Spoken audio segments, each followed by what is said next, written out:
students, how are you? I hope you all are fine, happy and healthy. Welcome to our Sate group of online education in first standard class. Our today's subject is English. In our previous class, we already completed our lesson number 8 and today we are going to start our poem number 9. Okay students, let's see. Granny, Granny, please comb my hair. Granny, Granny, Granny, Granny, Granny, Granny, please comb my hair. Hair म्हणजे काय? केस. So name is Granny, Granny, please comb my hair. Okay students.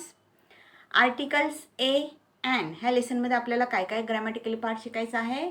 Article A and using has have revision ह्याची आपल्याला revision ह्या लेसनमध्ये दिलेली आहे. Okay so student, this poem is about a granny. This poem is about a granny. Do you know student what is meant by granny? Granny means grandmother. Granny means grandmother म्हणजेच आजी. Okay. So this poem is about a granny. Who is a granny? Granny is grandmother.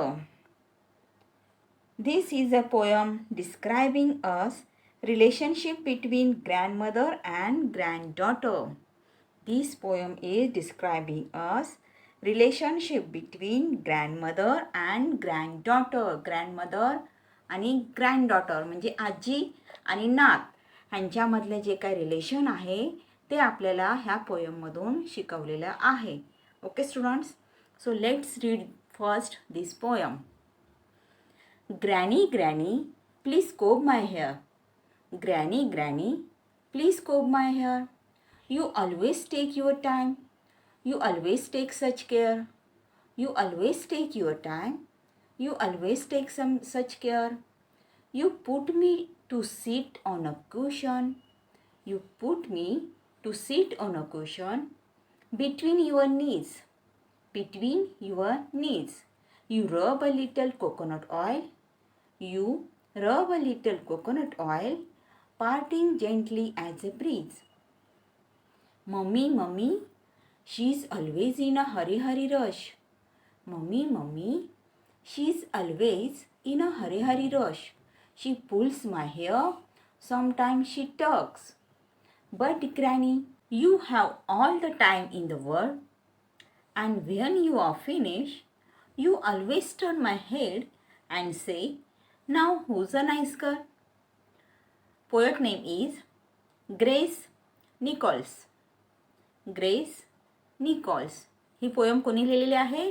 Grace Nichols नावाची जे poet आहेत त्यांनी ही poem लिहिलेली आहे. Okay student, बघा ह्या पोयममध्ये आपल्याला काय दिलेलं आहे? Relationship between granny. ग्रॅनी म्हणजे आजी and who is she? Yes, granddaughter. Granddaughter म्हणजे नात. आजी आणि नात ह्या दोघींमधले जे रिलेशनशिप आहे, जे नातं आहे त्याबद्दल आपल्याला ह्या पोयममध्ये सांगितलेलं आहे. Granny, granny, please comb my hair. ही मुलगी काय सांगते आजीला की ग्रॅनी, ग्रॅनी म्हणजे आजी, आजी तू काय कर माझे केस विंचर. कोब माय हेअर म्हणजे केस विंचर नाही. Granny, granny, please comb my hair. You always take your time. You always take such care. You always take your time. You always take such care म्हणजे काय? तुम्ही वेळ काढून नेहमी सगळ्यांसाठी काळजी घेता. ती मुलगी आपल्या आजीला काय म्हणते? आजी तू नेहमी सगळ्यांसाठी वेळ काढते आणि सगळ्यांची छान काळजी घेते. You put me to sit on a cushion. You put me to sit on a cushion between your knees. See, ही मुलगी कशावर बसलेली आहे बघा? उशीवर बसलेली आहे. Okay, and between your knees म्हणजे आजींच्या दोन गुडघ्यांच्या मध्ये, पायांच्या मध्ये ही जी नात आहे ती बसलेली आहे. तुम्ही नेहमी ऑइल लावण्यासाठी किंवा मम्माकडून किंवा आजीकडून केस विंचरण्यासाठी असं बसता ना? हो, ही मुलगीसुद्धा तशीच बसलेली आहे. You put me to sit on a cushion between your knees. Knees म्हणजे गुडघा. दोन्ही गुडघ्यांच्या मध्ये ही बसलेली आहे. You rub a little coconut oil partly gently as a breeze. You rub a little coconut oil, parting gentle as a breeze. ती काय सांगते आजीला बघा. This is coconut oil. Coconut oil म्हणजे नारळाचं तेल. ओके. ती काय सांगते, तू नारळाचं तेल माझ्या केसांना छान मसाज करते आणि अगदी हळूवार म्हणजे अजिबात न दुखवता नारळाच्या तेलाने तू माझ्या केसांना मसाज करते. Mummy she is always in a hurry rush. She pulls my hair, sometime she talks. This girl is complaining about her mother. ही मुलगी काय करते, तिच्या मम्माची कंप्लेंट तिच्या आजीकडे करते. ती काय सांगते, मम्मी म्हणजे माझी मम्मी जी आहे ती काय करते, she always in a hurry rush. ती नेहमी गडबडीत असते, ती नेहमी बिझी असते. She pulls my hairs, sometime she talk. म्हणजेच काय, मम्मा माझे केस विंचरताना काय करते, माझे केस ओढते किंवा दुखवते. But granny you have all the time in the world.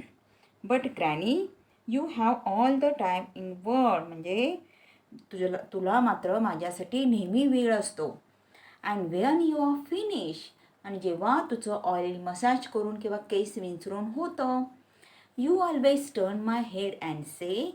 तू नेहमी माझा चेहरा टर्न करते म्हणजेच माझा चेहरा नेहमी वळवते. And now you always turn my head and say. आणि काय म्हणते, now who's a nice girl. ही सुंदर मुलगी कोण आहे असं तू नेहमी मला विचारते. बघा मी पुन्हा एकदा सांगते. You have all the time in the world and when you are finish म्हणजेच तुला मात्र सगळ्या जगांमध्ये माझ्यासाठी वेळ असतो किंवा तू माझ्यासाठी वेळ काढते. And when you are finish, आणि जेव्हा तुझं केस विंचरून होतं तेव्हा you always turn my head and say. तू हळूच माझे मान किंवा माझे डोके वळवते आणि मला विचारते, now who's a nice girl. ही नाईस म्हणजे ही छान मुलगी कोण आहे असं तू मला नेहमी विचारते. ओके स्टुडंट्स, समजलं. So this is our poem granny please comb my hair. Okay students, I will read this poem once again. Okay. Granny, please comb my hair. You always take your time. You always take such care. You put me to sit on a cushion between your knees. You rub a little coconut oil, parting gentle as a breeze. Mummy, she's always in a hurry rush.